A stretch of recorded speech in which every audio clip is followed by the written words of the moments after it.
Umugoroba mwiza wa tariki ya 24 ukwezi kwa 12 2025 mbasuhuza mbifuriza ibihe byiza mwebwe mudukurikiye muri hirya no hino mu Rwanda, mu karere k'ibiyaga bigari, mu gihugu cya Uganda, Repubulika ya Demokarasi ya Kongo, Tanzania ndetse n'igihugu cy'u Burundi, ndetse namwe mutwumva ndetse mukanadukurikiranira hirya no hino ku migabane itandukanye. Ndeka mbasuhuze kandi mbahe ikaze muri aya makuru. Ni inkuru yihutirwa cyane tugezeho kuri uyu mugoroba agakanya tuvugana, ivugwa kuri Keri Nkurunziza, akaba ari umuhungu wa Petero Nkurunziza w'igihugu cy'u Burundi. Ni inkuru rero navuga ko itunguranye cyane, ndetse ibi byose nta muntu umwe wabitekerezaga, ariko mbere gato yuko tuza kwirambura ndetse no kwitsaho kuko niyo nkuru yacu nyirizina kuri mugoroba, reka mbanze mu buryo bwihuse mbahe inshamake z'amakuru y'ingenzi akomeje kugenda avugwa.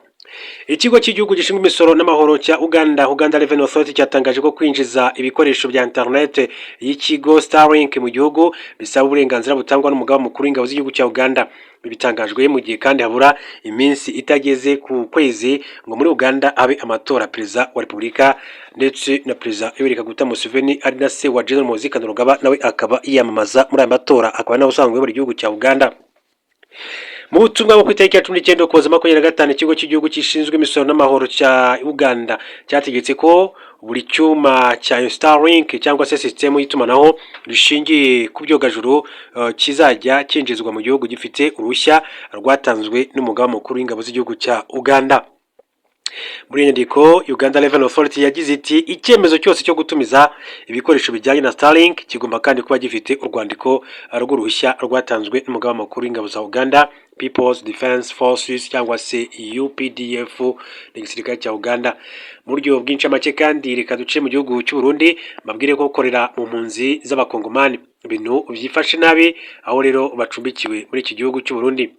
Amashirahamwe ajejwe ubutabazi mu gihugu cy'u Burundi avuga ko ibintu vyifashe nabi mu bakongomani baherutse guhunga intambara zimaze iminsi zongeye gukara mu ntara ya Kivu y'Epfo mu buseruko bwa Repubulika ya Demokarasi ya Kongo.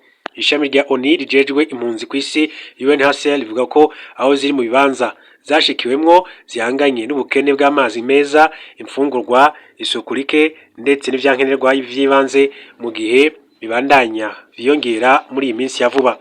Kimwe mu bibazo bigeramiye izi mpunzi ni ikiza c'indwara ya kolera yatunguye kuvugwa mu bibanza vy'imfasha kibanza zashikiyemwo nko mu Cibitoke mu ntara ya Bujumbura hamwe no mu Rumonge mu ntara ya Burunga. Zakari Moho n'umuhuzabikorwa w'ishyirahamwe rya Médecins Sans Frontières mu Burundi avuga ko amaze kwakira abantu hafi 37,000 bajabutse uruzi Rusizi. Ubu bakaba bacumbikiwe mu karere ka Ndava kari muri zone ya Cibitoke mu buraruko bushira uburengero bw'igihugu, nk'uko biri mu itangazo ryasohowe n'iryo shirahamwe muri iki gihugu cy'u Burundi. Amakuru kandi avuga ko buri munsi bavura abantu bagera kuri 200 barwaye indwara zitandukanye, muri bo akaba kandi harimwo n'abamaze kwandura icorezo ca kolera muri iki gihugu cy'u Burundi. Ari makuru akavuga ko Ukraine yatakaje igisagara cari kimaze igihe kigoswe mu buseruko. Ingabo za Ukraine zavuye mu gisagara ca Siversk kiri mu buseruko bwa Ukraine cari kimaze igihe kigoswe mu Burusiya kandi bubandanye butera intambwe nta nubwo ari nto. Igisirikare ca Ukraine cyatangaje ejo kwa kabiri ko cyafashe iyo ngingo mu ntumbero yo kurokora ubuzima bw'abasirikare bacu hamwe n'uburyo bwo kurogwana, congeraho ko yuko ingabo z'Uburusiya zadusumbirije igitigiri c'abasirikare benshi cyane. Ifatwa rya Siversk ritumye Uburusiya bwegereza cyane ibisagara vya nyuma vya Sloviansk ndetse na Kramatorsk bigize igihome c'imitamenwa bigisigaye mu minwe y'ingabo za Ukraine mu ntara ya Donetsk. Uburusiya bwatanguje intambara yeruye kuri Ukraine muri Ruhuma. Ubu akaba kandi bagenzura hafi 20% y'ubutaka bwa Ukraine muri rusange. Ikaze rero ku nkuru yacu kuri Keri Nkurunziza, uyu n'umuhungu wa Perezida Petero Nkurunziza w'igihugu cy'u Burundi. Mbabwira ko iyi nkuru yanditswe na kimwe bitangazamakuru bikomeye cyane byandika inkuru zo ku mugabane wa Afurika, BBC Gahuza Miryango, hari tariki ya 2 ukwezi kwa 2020. Ati mu birori byo kwizihiza umunsi w'ubwigenge bw'u Burundi ku nshuro ya 58, Perezida Evariste Ndayishimiye mu bo yahaye amashimwe harimo Lieutenant Keri Nkurunziza, umuhungu we aherutse gusimbura ku butegetsi Petero Nkurunziza. Mu bandi baha amashimwe harimo abasirikare babiri, umwe yarapfuye barwanye n'ab'igihugu cyo mu majyaruguru y'u Burundi atavuze izina ariko ashaka kuvuga ko ari u Rwanda. Imirwano yabereye mu kiyaga cya Rweru. Ibirori byabereye ku murwa mukuru w'ubukungu i Bujumbura byaranzwe n'akarasisi k'amashyirahamwe y'abakozi hamwe n'igisirikare ndetse no guha amashimwe abakoze neza mu nzego zitandukanye mu gihugu cy'u Burundi. Mu gutanga amashimwe, Perezida Ndayishimiye yahembye Keri Nkurunziza, aboneraho no kwemeza ko yaraye azamuwe mu ntera akava ku ipeti rya Suretona akaba Liyetona Keri Nkurunziza. Mu kwezi kwa gatatu nibwo Keri Nkurunziza kandi yambitswe na se Perezida Petero Nkurunziza ipeti rya Suretona nyuma yo gusoza amasomo ya komando ku ishuri rya gisirikare mu gihugu cy'u Burundi. Mu kumuha ishimwe, Bwana Ndayishimiye yagize ati iyindi ntwazangabo musanzwe muzi ariko ihita ibatangaza kuko yakoze bigashimwa na Liyetona Keri Nkurunziza.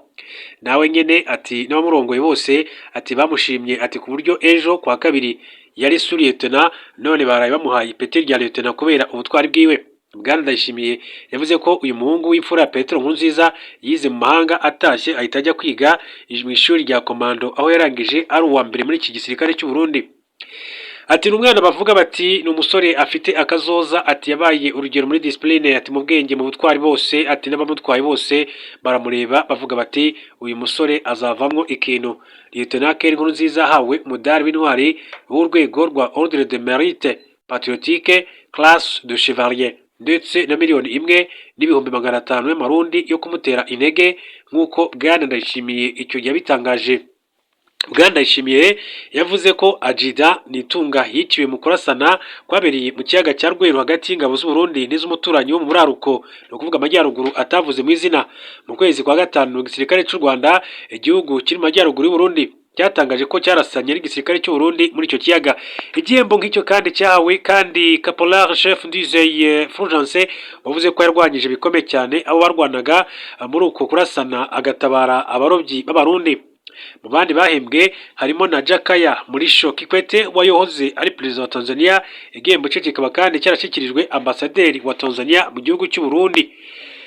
Akaba rero aribyo biba bikomeza kugenda bivugwa cyane muri aya masaha, ariko mbere gato yuko tuva mu gihugu cy'u Burundi twavuyeyo, mbabwire ko mu gihugu cya Kenya haravugwa inkuru itangaje, umukobwa w'imyaka 20 yapfiriye mu gitaramo cya Asake. Abategetsi muri Kenya bemereye BBC ko umuntu umwe yapfuye kubera umuvundo wabereye ku kibuga cya Nyayo Stadium Nairobi mu gitaramo cyakirimo umuhanzi w'icyamamare mu njyana ya Afrobeat yo muri Nigeria yitwa Asake. Umuvugizi wa polisi ya Kenya Michael Muchiri yabwiye BBC ko ibyo byabaye kwa gatandatu kandi ko nyuma yaho ibintu byaje gushyirwa ku murongo igitaramo kigakomeza nk'uko byari biteganyijwe. Yagize ati nubwo nyuma ibintu byaje gutuza abafana bakabasha kwinjira rero mu kibuga igitaramo cyari gukomerezamo ndetse cyanakomeje, habayeho ibyago byo gupfa k'umukobwa w'imyaka 20 wakandagiriwe hafi y'aho binjirira. Polisi ntiratangaza umubare w'abakomeretse. Yagize ati icyo twabonye ni umuntu umwe wapfuye gusa. Nyina w'uyu mukobwa wapfuye yavuze ko umuryango we usaba ubutabera. Abinyujije mu butumwa yatangaje ku mbuga nkoranyambaga akamenyesha abateguye igitaramo agira ati byagendekeye gute umwana wanjye, kuki ari we, ndashaka ubutabera ku mwana wanjye. Umuryango n'inshuti z'uwo mukobwa wapfuye basabye ko habaho iperereza ryimbitse bakabona ubutabera. Mu itangazo yasohoye kuwa mbere, Asake yagize ati ndababaye cyane kubera ibyago byabaye muri iki gitaramo cyanjye. Umutima wanjye uri kumwe n'umuryango n'inshuti n'abakunzi ba Karen Lojole. Anongeraho ko azafasha mu bikorwa byo gusobanukirwa ibyabaye. Ababigizemo uruhare bagomba kandi kubiryozwa. Umuvugizi wa polisi ya Kenya Michael Muchiri yabwiye BBC ko iperereza rikomeje igitaramo cya Asake na Gabs Live in Nairobi cyateguwe na Tukutane Entertainment. Abategura kandi igitaramo bavuze ko bari gukorana n'inzego za leta kugira ngo basobanukirwe ibyabaye. Makuru yo ku mbuga nkoranyambaga yumvikanisha ko hari imirongo miremire y'abantu bategereje kwinjira ahaberaga igitaramo kuri icyo kibuga gisanzwe gifite ubushobozi bwo kwakira abantu 30,000. Mu butumwa bwo kuri Instagram, umunyamakuru w'umunyakenya ufite ubwenegihugu bw'Ubwongereza Emmanuel Ndungu wavuze ko yari ahari yagaragaje impungenge ku buryo bwo kwinjira ku kibuga no kubura uburyo bwo kugenzura imbaga y'abantu. Mu mashusho yo kuri Instagram, Ndungu yavuze ko gutinda kwinjiza abantu byatumye rero bamwe bagerageza kwinjira ku ngufu. Yunzemo ati abantu bafashe icyemezo cyo guteza umuvundo no kurenga ku mabwiriza y'abashinzwe umutekano. Tugutan Entertainment yari yateguye iki gitaramo, imaze gutegura ibitaramo bikomeye cyane birimo iby'abahanzi nka Tems, Rema na Sauti Sol. Mu kwezi k'Ukuboza 2022 habaye umuvundo mu gitaramo Asake yarimo i Brixton, i Calais, i Londres mu Bwongereza. Nibura abantu bagera kuri 2 baje guhita basiga ubuzima icyo gihe.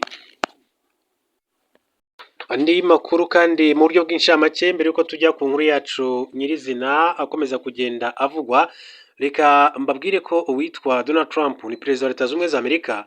Trump ati yakundaga abana bato ndetse no kubakora ku myanya y'ibanga ibishya kuri dosiye ya Jeffrey Epstein. Mu gihe hashize iminsi igera kuri 5 Minisiteri y'Ubutabera ya Amerika itangiye gushyira hanze andi makuru kuri dosiye ya Jeffrey Epstein, hagaragaye ko perezida Donald Trump we n'umugabo bari bafitanye umubano wihariye ndetse ko uyu muyobozi wa Amerika yakundaga abakobwa bakiri bato ndetse no kubakora ku myanya y'ibanga. Amakuru mashya ari mu nyandiko hafi 8,000 nshya kuri dosiye ya Epstein yashyizwe ku rubuga rwa Minisiteri y'Ubutabera ya Amerika tariki ya 23/25. Jeffrey Epstein yari umunyemari ukomeye cyane watawe muri 2019 akurikiranweho ibyaha bikomeye birimo gucuruza abana bato hagambiriwe kubashora mu busambanyi. Jeffrey Epstein yapfiriye muri gereza nyuma y'ukwezi bivugwa ko yahuye, gusa benshi baracyemeza ko yishwe kugira ngo hatagira amabanga amuvamo akandagaza bamwe mu bayobozi bakomeye cyane ku isi. Impamvu nuko Jeffrey Epstein yari inshuti y'abanyapolitike, abayobozi bakomeye ndetse n'abanyemari benshi harimo na Trump ubwe. Urupfu rwa Jeffrey Epstein benshi barugerekaga kuri Trump kuko icyo gihe ari we wari perezida, bakavuga ko yari agamije gusibanganya amakuru kuri dosiye ye. Amakuru mashya yagiye hanze ejo kuwa kabiri akubiyemo amajwi n'amashusho n'inyandiko zagiye zerekanywa mu buryo butandukanye. Zimwe muri izo nyandiko harimo urwoherejwe Jeffrey Epstein rugaragaza ubutumwa bwerekana ko Trump yihebeye abana bato.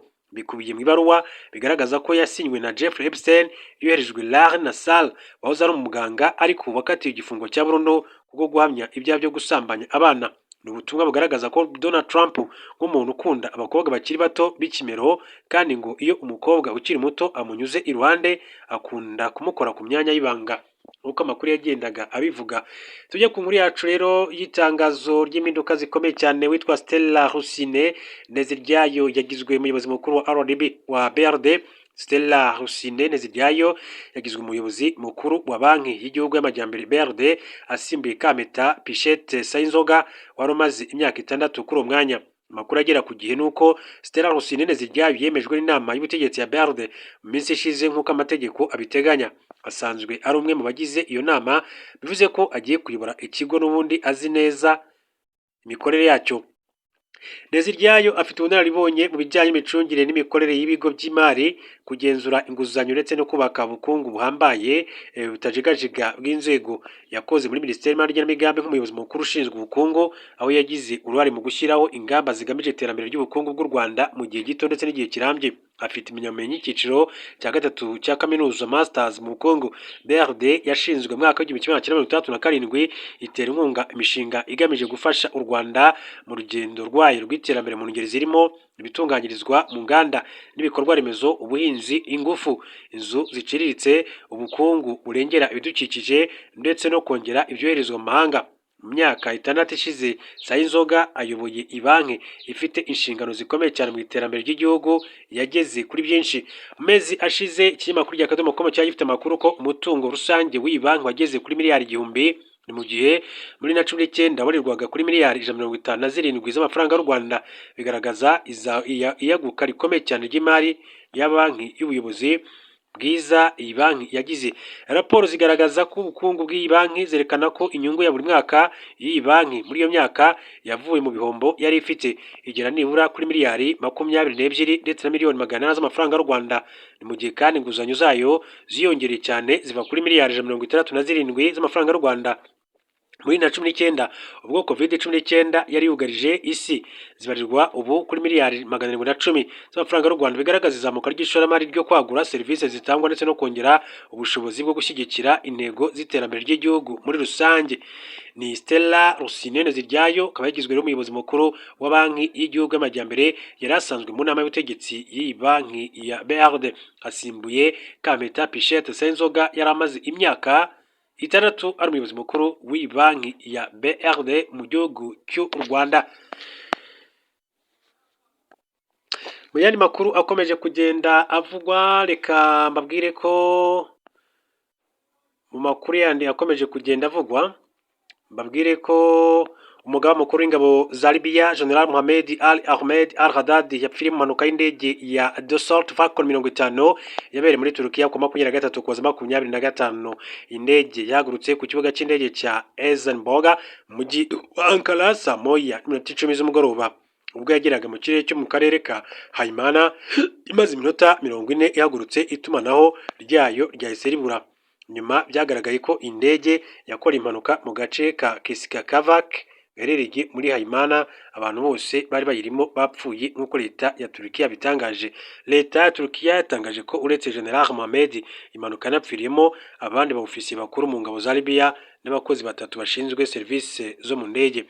Abaofisiye 4 bapfiriye muri impanuka ni General Al-Fethullah Harbil wayobaraga ingabo zirwanira ku butaka, Brigadier General Mahmoud Ali Hatawi wari ushinzwe urwego rw'igisirikare rushinzwe inganda, Mohamed Al Asawi Diab wari umujyanama w'umugaba mukuru wa Muhammad Omar Ahmed Mahjoub wari umufotozi. Minisitiri w'intebe wa Libya witwa Abdul Hamid Deibar yatangaje ko impanuka yabaye ubwo General Mohamed na bagenzi be bavaga mu ruzinduko muri Turukiya rwari rugamije ubufatanye hagati y'impande zombi. Hamid yagize ati iki cyago gikomeye ni igihombo gikomeye cyane ku gihugu, ku gisirikare no ku bantu bose. Twabuze abagabo bakoreye igihugu cyabo mu nyangamugayo n'ubwitange kandi bari urugero rw'imyitwarire myiza, kumva inshingano ndetse no kwitangira igihugu. Leta ya Turukiya yatangaje ko amakuru y'ibanze yavuye mu iperereza agaragaza ko nta gitero cyagabwe kuri indege, ahubwo ko impanuka yatewe n'ibibazo bya tekinike yagize ikananirwa gukomeza urugendo. Impanuka ya General Mohamed na bagenzi be yatumye leta ya Libya ishyiraho iminsi 3 y'ikiriyo ku rwego rw'igihugu nk'uko amakuru abivuga. General Mohamed na bagenzi be bakoze impanuka ubwo bavaga mu ruzinduko mu gihugu cya Turukiya. Mu mujyi wa Bukavu amakuru aravuga ko ibihumbi by'abaturage bo mu ntara ya Kivu y'Amajyepfo mu mujyi wa Bukavu bakoze imyigaragambyo y'amahoro yamagana ibikorwa byo kuva mu mujyi wa Uvira biheruka gukorwa na AFC 23. Imyigaragambyo yabaye ku 23 kuza 25 mu mihanda yerekeza ku biro bya guverineri wa Kivu y'Amajyepfo. Harimo ibihumbi byabo mu miryango ya societe civile n'abaturage bagaragaza ko batishimiye iby'ingabo za AFC 23 byo kuva muri Uvira.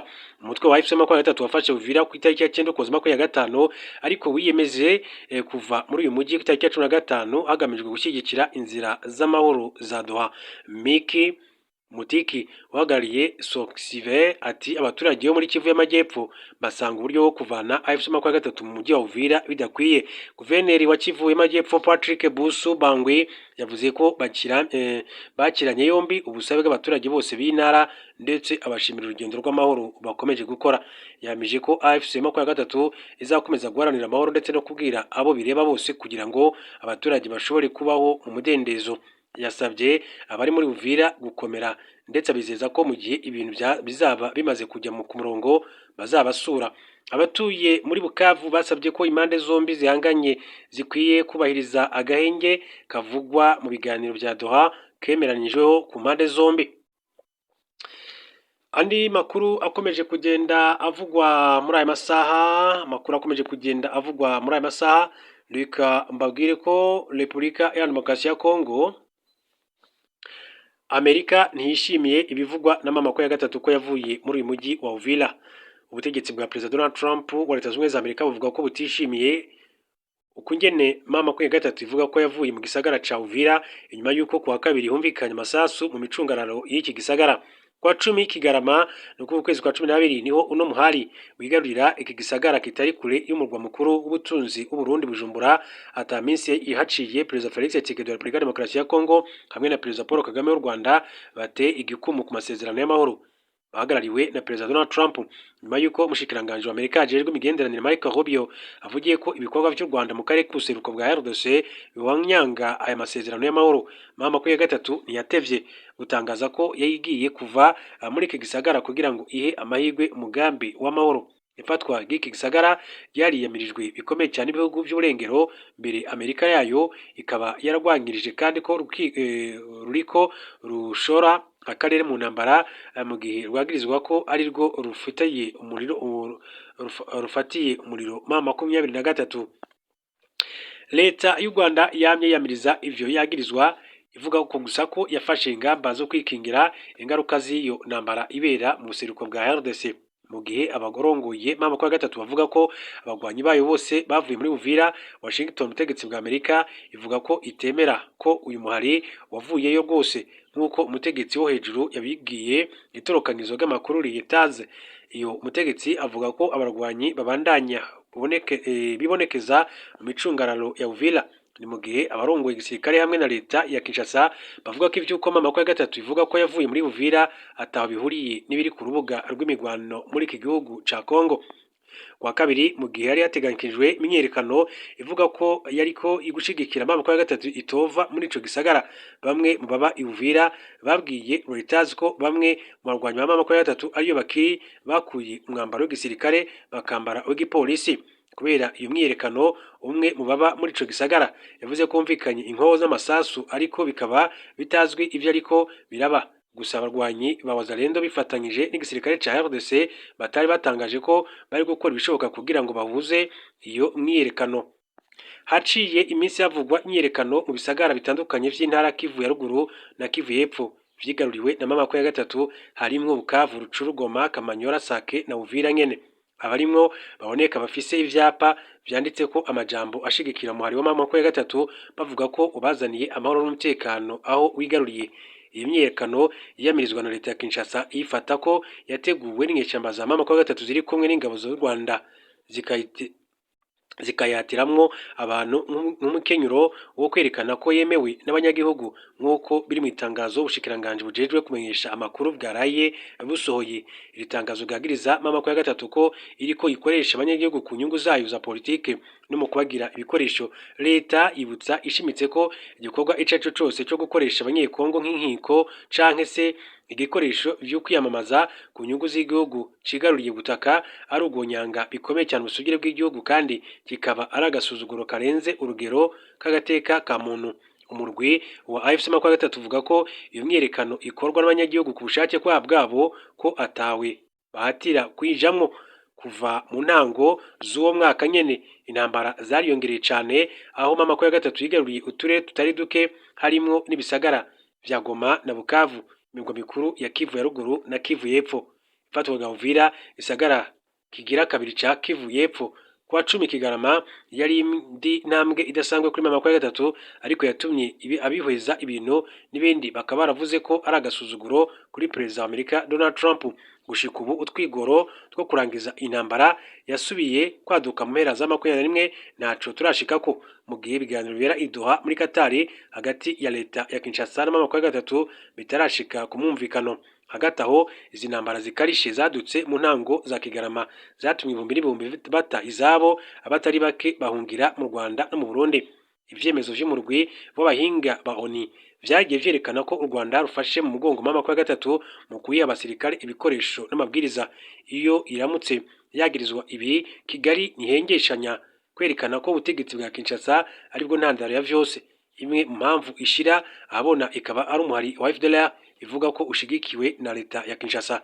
Ivyemezo vyabarya bahinga ba ONU kandi vyagiye vyerekana ko Kinshasa ikora no mu wa FDLR iyo ubutegetsi bwa Tshisekedi vyakanye, kandi bakagabisha ko umusirikare uwo ari wese yakwanayo ko amenyekanye yufatirwa ibihano na leta ya Perezida Felix Tshisekedi wa Congo.